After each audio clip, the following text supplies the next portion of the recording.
La vie chère, l'insécurité, il y a de multifacteurs évidemment. Bien sûr, nous sommes des sociétés ouvertes, complexes, fragiles. La démocratie, elle est belle, il faut la défendre, elle est fragile. C'est vrai que la libération de la parole sur les réseaux sociaux, mais d'une manière générale, a créé un phénomène où le passage à l'acte, et au fond, toute personne se sent victime ou se sent autorisée à donner son opinion et à remettre en cause ce qui est la légitimité de l'exercice du pouvoir, de l'autorité ou d'un élu. Donc le rétablissement de l'autorité, moi j'ai toujours dit que l'autorité était une valeur cardinale républicaine et même de gauche, mais restons sur la République, il faut la faire respecter, mais on a tous les uns et les autres notre responsabilité. Mais vous avez raison, il y a des facteurs multiples et sans doute, évidemment, les questions économiques, de santé, d'école, de réchauffement climatique sont très importantes, mais il faut guérir notre crise démocratique, notre crise morale. Il faut la guérir.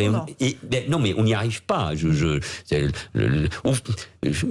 Moi, j'ai voté pour Emmanuel Macron il y a 5 ans, mais reconnaissons que il n'a pas sa promesse, qui était une forme de renouvellement de la vie politique, une autre manière de faire la politique et de réconcilier, n'a pas été accomplie. Alors, il y a eu les gilets jaunes, il y a eu la réforme des retraites qui n'a pas abouti, il y a eu évidemment la Covid-19 qui va laisser des traces profondes, psychologiques, anthropologiques, sociales dans notre société. Mais lui, s'il a un projet, mais je pense aussi à Valérie Pécresse ou à d'autres, c'est comment on fait pour apaiser, réconcilier. C'est pour ça que je pense que sur un certain nombre de grands sujets, nous n'aurons pas d'autre choix qu'une forme de contrat, de compromis entre les grandes forces politiques et sociales de ce pays pour régler immigration, retraite, nucléaire, lutte contre la précarité, école qui va pas bien, c'est-à-dire traiter ces questions de fond et dans la durée. Parce que sinon, le débat politique ces dernières semaines, il s'est affaissé. Franchement, il n'est pas à la hauteur des enjeux et de ce qu'attendent les Français.